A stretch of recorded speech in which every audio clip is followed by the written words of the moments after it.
Salut tout le monde, c'est Aude de Haute Couture et parce que j'ai décidé que 2024 était l'année où est-ce que j'allais être organisée, aujourd'hui on parle de planification et on va pas partir ça maintenant.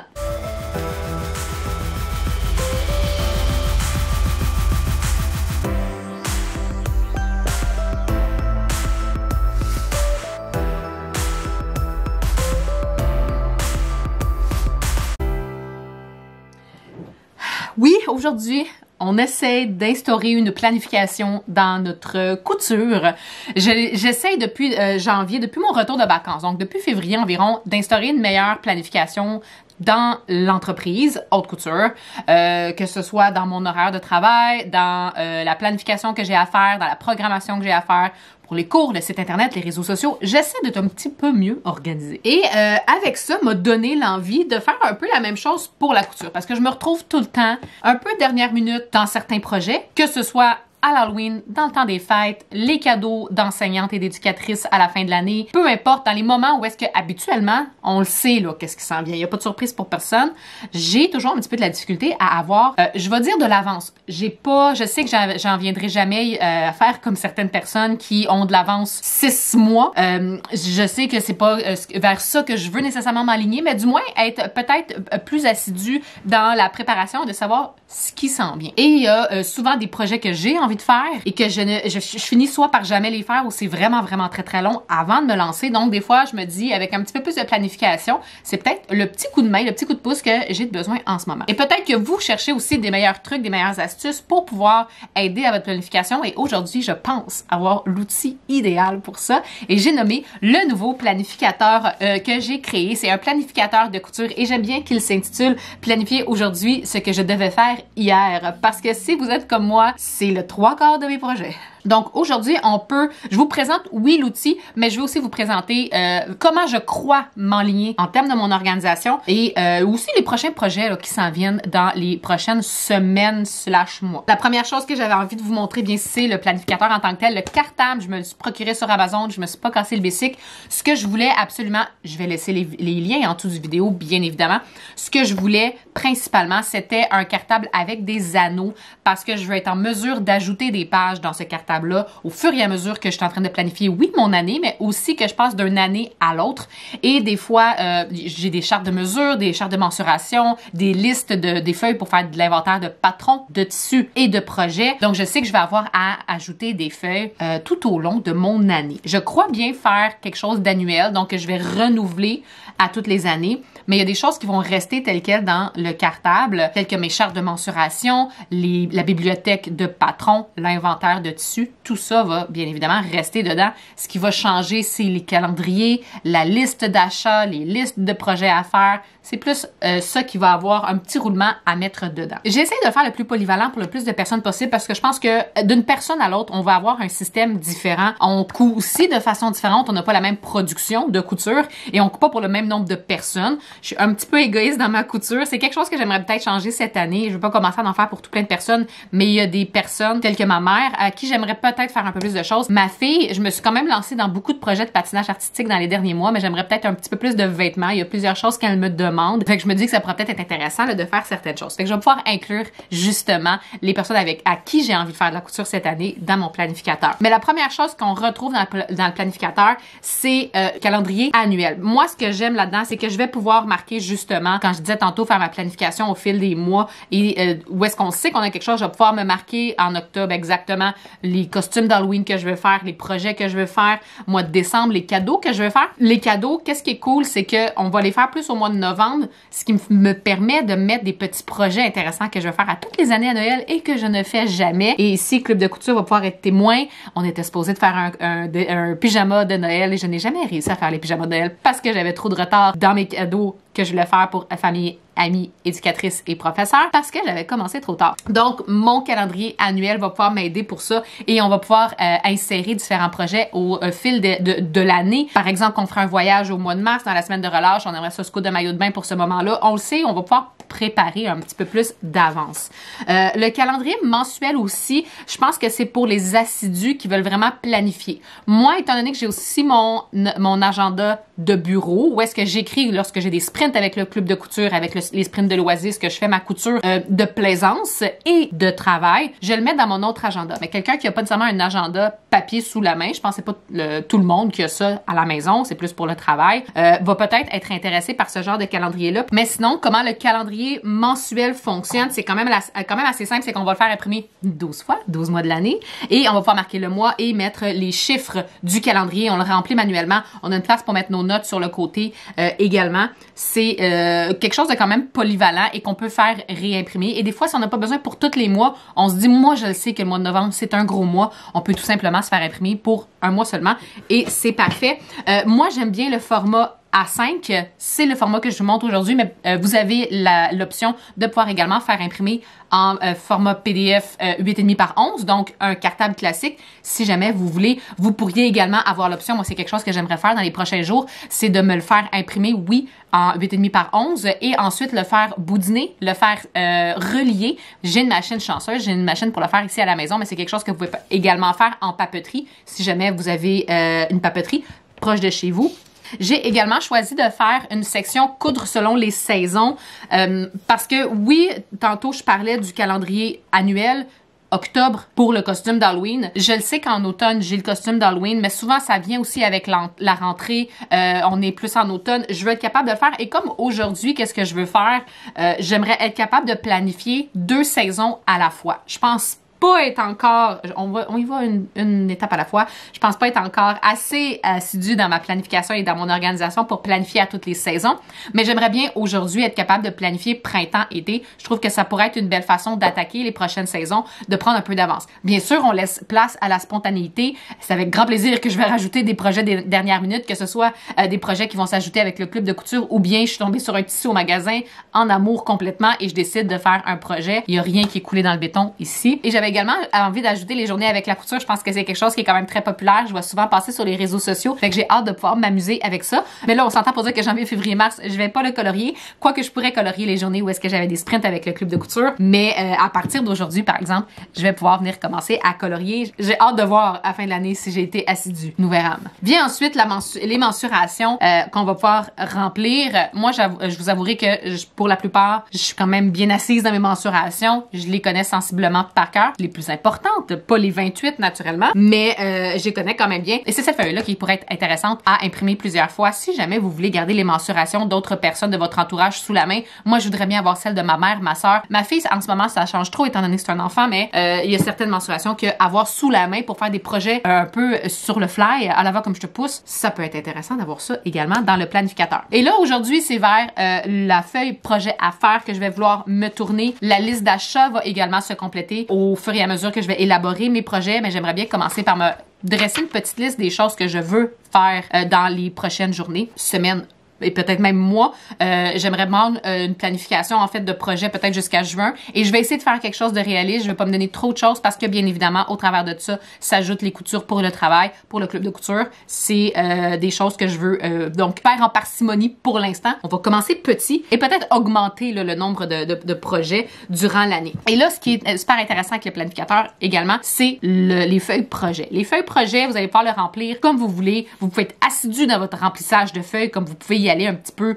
en parcimonie. Vous n'êtes pas obligé de tout remplir si vous voulez pas, mais il y a des choses qui peuvent être intéressantes à inscrire. Par exemple, moi je le sais que en ce moment dans le club de couture, on a commencé à se faire une robe. Donc mon projet que je pourrais marquer aujourd'hui, c'est la robe club de couture et on l'a commencé dimanche le 7. Moi je trouve ça chouette de marquer quand est-ce qu'on l'a commencé, tout simplement parce que j'aime ça savoir combien de temps ça m'a pris. Des fois je me souviens quand est-ce que je commence mes projets, mais pas tout le temps, c'est des choses qui arrivent. Mon patron c'est mon fidèle Billy, j'en suis rendue je pense à mon 6e puis je me tanne jamais. Fait que je peux remplir mes informations comme ça ici quand je vais d'en venir le temps de faire mon projet, je vais pouvoir remplir les informations. Si je fais un projet pour quelqu'un à savoir combien m'a coûté le projet, ça peut être chouette aussi si jamais c'est quelque chose qu'on charge, pas un cadeau, bien évidemment. Quoique des fois c'est le fun de savoir combien les cadeaux nous coûtent. Mais tu sais, moi en ce moment, le Billy, c'est quand même un patron que je suis habituée de faire. Mon patron, il est ajusté pour moi. Quand on commence un nouveau projet d'un patron qu'on ne connaît pas, c'est là que c'est le fun de pouvoir ajouter quelle mensuration on va avoir besoin, quel ajustement on a fait, quelle grandeur on a pris. Est-ce que c'est un style ajusté ample, coupe décontractée, pantalon patte éléphant.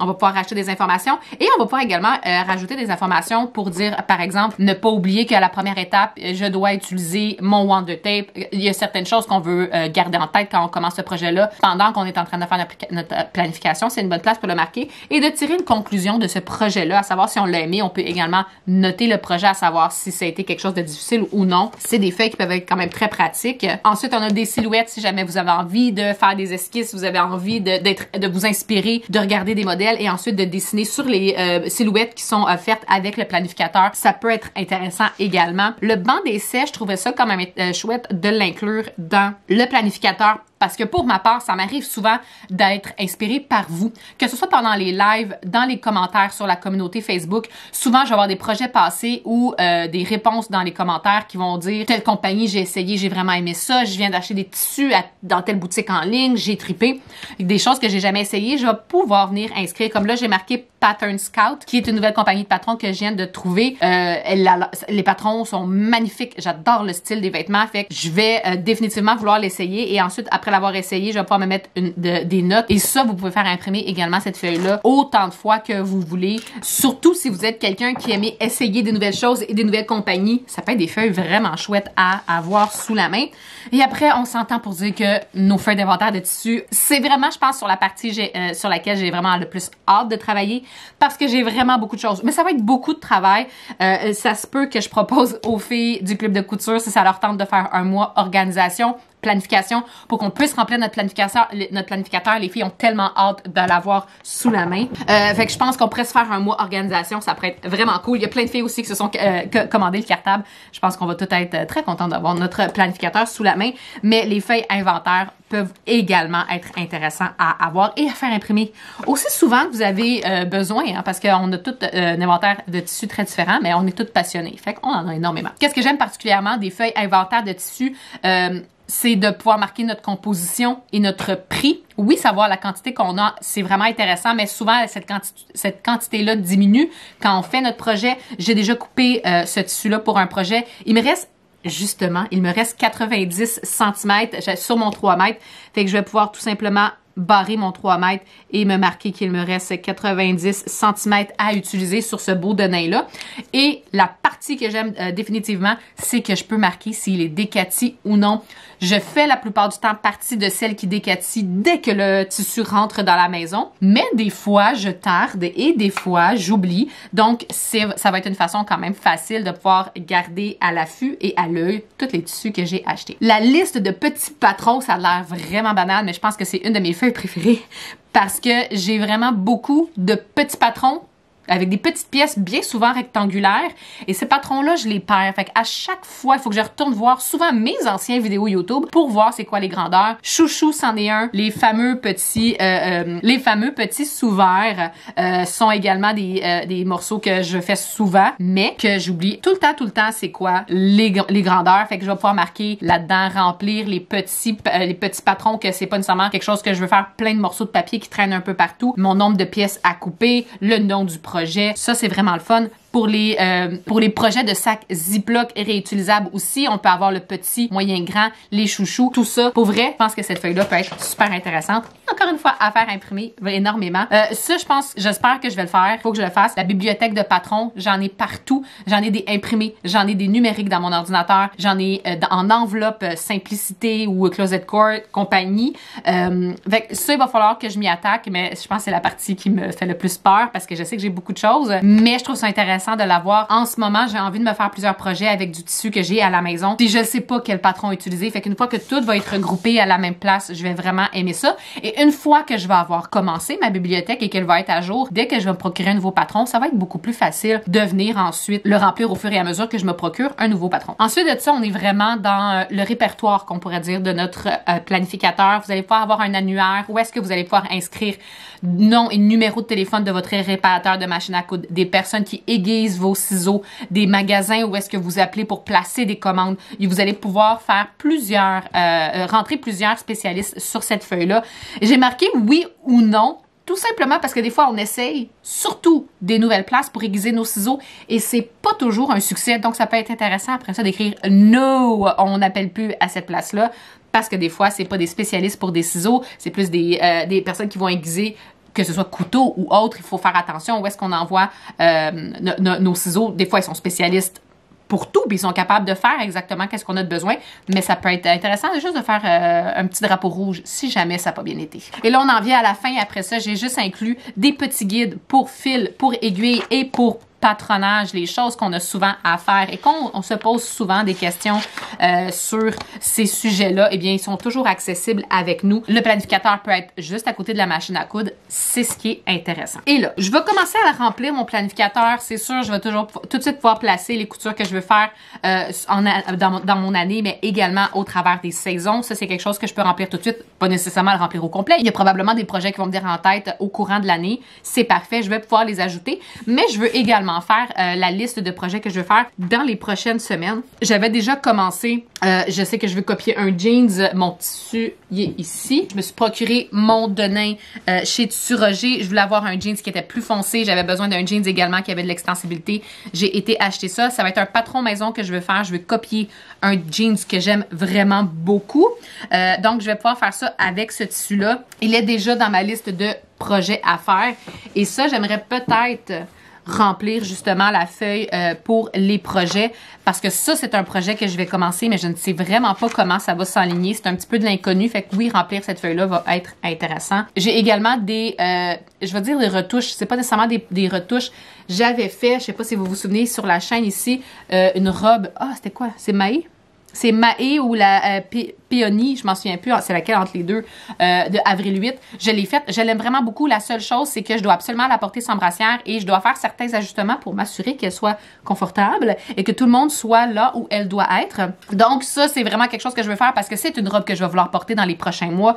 C'est définitivement printemps-été. Je veux le faire. Absolument. Et techniquement, c'est quelque chose que je vais pouvoir faire dans les sprints de l'Oasis. Peut-être, si c'est pas ce mois-ci, on est en avril, je vais pouvoir le faire au mois de mai prochain. Fait que ça, également, je vais pouvoir venir me le mettre dans mon mois de mai. Je vais venir le faire tout de suite parce que si je viens de le dire, je vais l'oublier si je le marque pas immédiatement.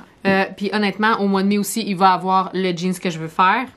J'aimerais ça lui donner un nom. Je pense que pour le mois de mai, je m'en rajouterai pas d'autres parce que je me connais. Ensuite de ça, qu'est-ce que j'aimerais peut-être faire là? Si je regarde mon année, j'aime bien planifier ce que je veux faire avec ce que j'ai devant moi. J'aimerais vraiment ça. J'ai un pantalon. J'ai fait des blancs de mémoire. Le Simone de Jaly, si je me souviens bien. Le Simone de Jaly dans ce tissu-là, c'est un tissu qui est pas transparent, mais extrêmement fluide, super confortable. Mais j'aimerais ça l'avoir en jupe aussi. Là, je me dis, bon, j'en ai vraiment beaucoup. Est-ce que c'est vraiment une bonne idée de me refaire un autre bas dans le même type de tissu? Qui va m'arrêter? Je vous le demande. Fait que ça, j'aimerais ça faire une jupe, mais j'ai pas de patron. Mais je me dis, quoique là, ça, c'est le tissu qui m'a inspiré pour quelque chose. Je le vois vraiment dans une jupe. Mais je veux faire une vidéo avec un top de fronce élastique sans patron. Je me dis ça peut peut-être être chouette. Fait que je pense que pour le mois de juin, je vais me mettre projet tissu Simone. Et on verra où l'inspiration me mène.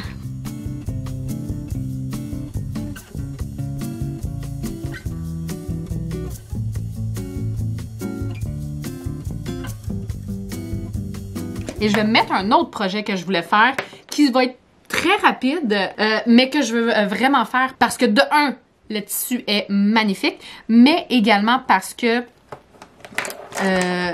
j'avais déjà fait un projet avec ce tissu-là et je ne peux pas le porter. Je me suis fait un maillot de bain réversible, le Amalfi, et avec un tissu vert. La culotte, je l'adore et il est réversible avec ce orange-là. Mais le haut est trop petit, donc je dois le refaire et je veux absolument me le refaire pour cet été parce que c'est définitivement un maillot de bain que je veux être en mesure de mettre et je veux le faire en début de saison parce que je veux vraiment en profiter cet été. Fait que je vais mettre également ce projet-là au mois de juin.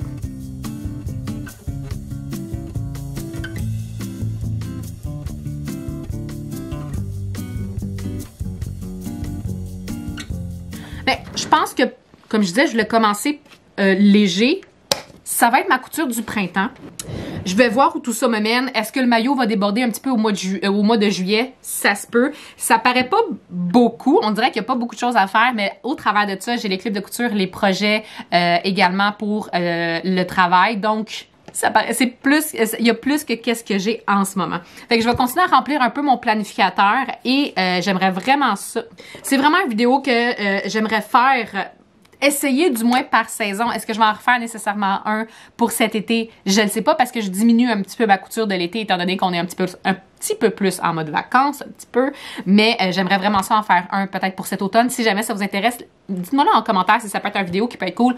Planification de l'automne. On va avoir beaucoup de choses à faire en automne, y compris pas un, mais 2 giga projets pour l'Halloween. Donc, j'aimerais peut-être être capable de commencer ma planification au mois d'août. En fait, il faudrait quasiment que je commence la planification au mois de juillet pour être capable de commencer ma couture au mois d'août. Fait que ça, dites-moi là si ça vous intéresse en commentaire.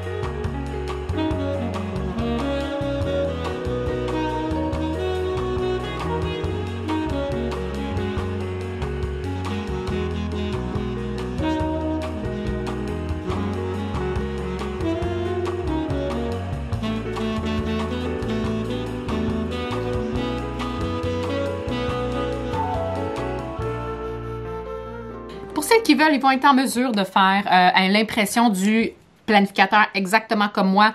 J'ai fait imprimer avec les couleurs, j'ai fait imprimer avec les dessins. Si jamais vous n'avez pas envie de les avoir, vous voulez mettre vos propres couleurs avec soit des crayons surligneurs ou autres, ou vous avez envie de faire vos propres dessins, vous pouvez décider de ne pas les faire imprimer. Je les ai mis en calque, un peu comme avec les patrons habituels.